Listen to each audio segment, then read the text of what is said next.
Hello everyone, and welcome to this session where we will use the program Ftool to perform structural analysis for the frame structure shown in the figure on screen. The frame structure consists of two segments. The first segment is a vertical member with a length of 10 feet.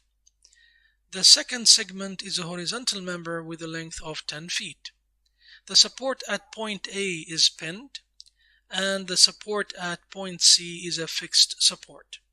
It is required to draw the shear force and bending moment diagrams for the frame structure shown on screen, and it is given to us that the modulus of elasticity and the second moment of inertia for both members are to be taken as constants. In addition to solving this frame using the computer program Ftool, which is what we will be doing today, this frame can also be solved manually by hand using the Maxwell's force method of consistent deformation. If we take a closer look at this frame, we can see that there will be two reactions at the pin at A and three reactions at the fixed support at C, which renders this frame as statically indeterminate to the second degree. By choosing the reactions at support A as redundants, we can use the Maxwell's method of consistent deformation and apply the virtual work method in order to calculate the magnitudes and find the directions of these two reactions. Of course, you will have to perform the integrations first, but at the end and after applying the compatibility equations, you can find AX and AY. Once these two redundants have been determined, we can use them to determine the rest of the reactions on this frame, and then using the reactions in total plus the applied load, and by segmenting the frame into two segments, one vertical and one horizontal, we can draw our shear force and bending moment diagrams. Now, after performing the manual analysis for such a frame, the results can be compared with those obtained using the computer program Ftool. I have already started and launched a session of the program Ftool, but a quick reminder, the frame that we are tackling today is a frame made up of two segments. Each segment is 10 feet long. The only load acting in this particular problem is a uniformly distributed load applied to the horizontal member BC, and it is given to us that E times I for this frame is constant. If we click on the icon of the program Ftool, we can go directly to File, Open, and I'm going to open a US template that I have created in a previous session. I strongly advise you to watch session number 2, video number 2 in this playlist before watching the remainder of this session in order to understand how we created a US template that uses the United States customer units. I'm just going to click Open, and I'm going to start working on my geometry. I'm going to activate the keyboard mode and insert my nodes. The first node will be at 0 and 0. The second node will be at 0 and 10. The third node will be at 10 and 10. We can zoom to fit, deactivate the keyboard mode, and use the insert member tool to draw my vertical member and then my horizontal member. This concludes our geometry part. Next, we want to insert our material and cross-sectional properties. Again, it was given in the question that E times I is a constant. In the manual solution, E times I cancels out because there are no specified displacements in this particular problem, and therefore you won't need E times I in the manual solution, but here you have to insert certain values for these parameters for the program to function properly. So I'm just going to go here to my material parameters, define a material. I'm just going to call it mat1, material 1. We can set a steel isotropic type of material. Insert here 29 times 3 KSI, which is the default value that we use in most of our examples. And I'm going to select all the members here on screen and tell the program to assign this material property to the selected members. Next, I'm going to go to my section properties. Again, you have to define a section first, so I'm just going to call it section 1. And the program will request two values at minimum. The program will request a cross-sectional area and a moment of inertia. I'm going to insert here a very small value, and I'm going to tell you why later on. I'm going to insert here 5 inches square, and I'm going to insert a default value of 1,500 inches to the power 4 for the moment of inertia. Again, I'm going to select everything on screen and ask the program to assign these properties to the selected members. Next, we want to specify our support conditions. So I'm going to go to support conditions here on the toolbar. I'm going to select this particular node, which is point A, and specify here in this section that the displacement in the X and Y directions are prohibited, whereas the rotation in the Z direction is free, which resembles a pin support.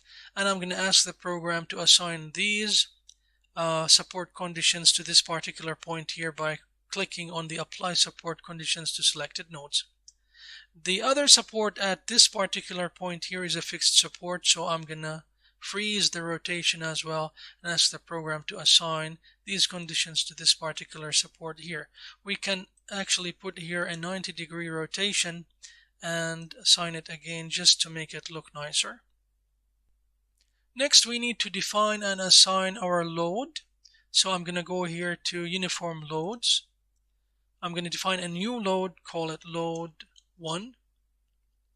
Then I'm going to tell the program that the load that I have, which is a uniformly distributed load, is actually oriented in the negative global y direction. So I'm going to insert the magnitude here as -2.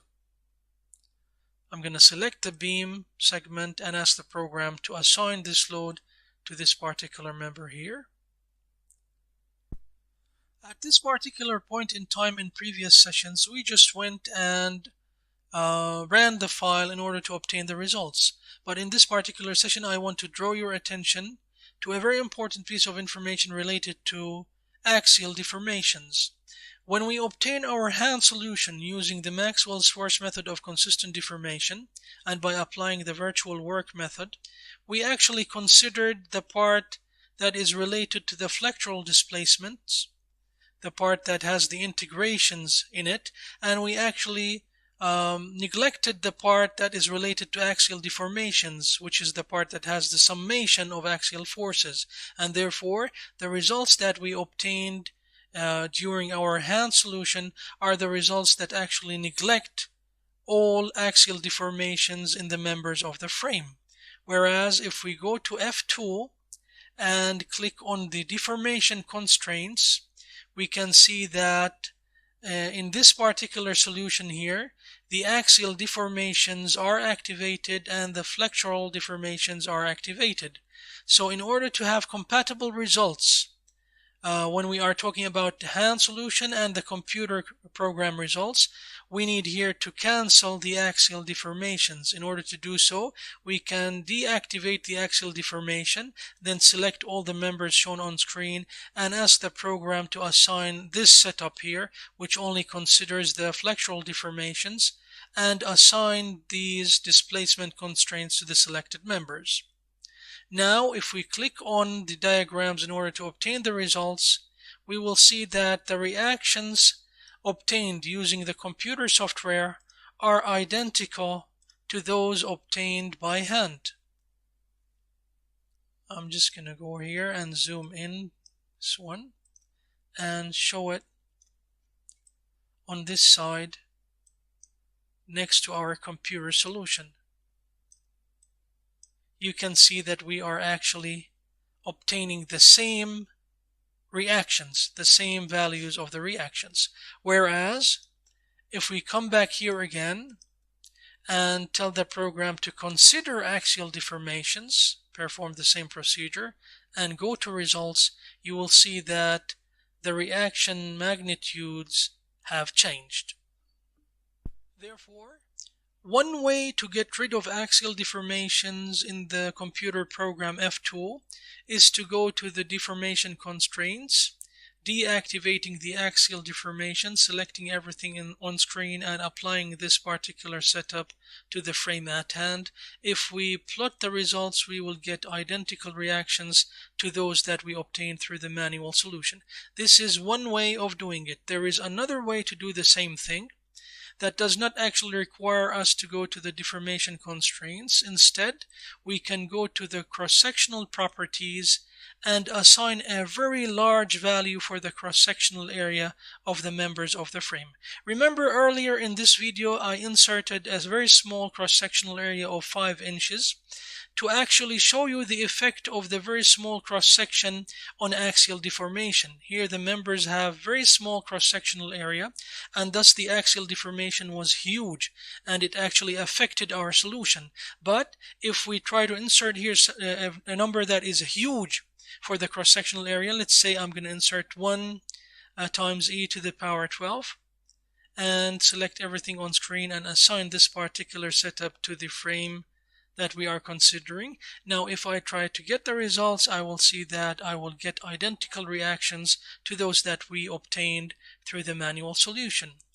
When you assign a very large cross-sectional area to the frame members, axial deformations will become negligible, even if you go now to the deformation constraints and try to activate axial deformations. The program will try to calculate the axial deformations, but because the cross-sectional area is very large, then the axial deformations will be negligible. Let's try that.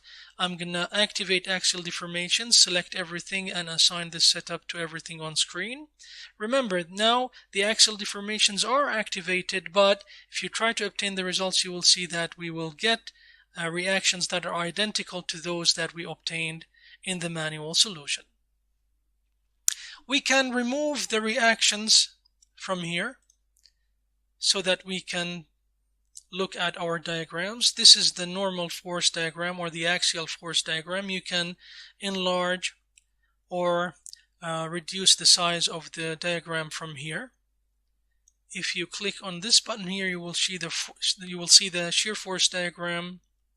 And if you click on this button here, you will see the bending moment diagram. You can clearly see that these results are identical to those that we obtained through our hand solution. This concludes this session. Thank you very much for being with me, and I hope that I will see you again in the upcoming sessions. Best wishes.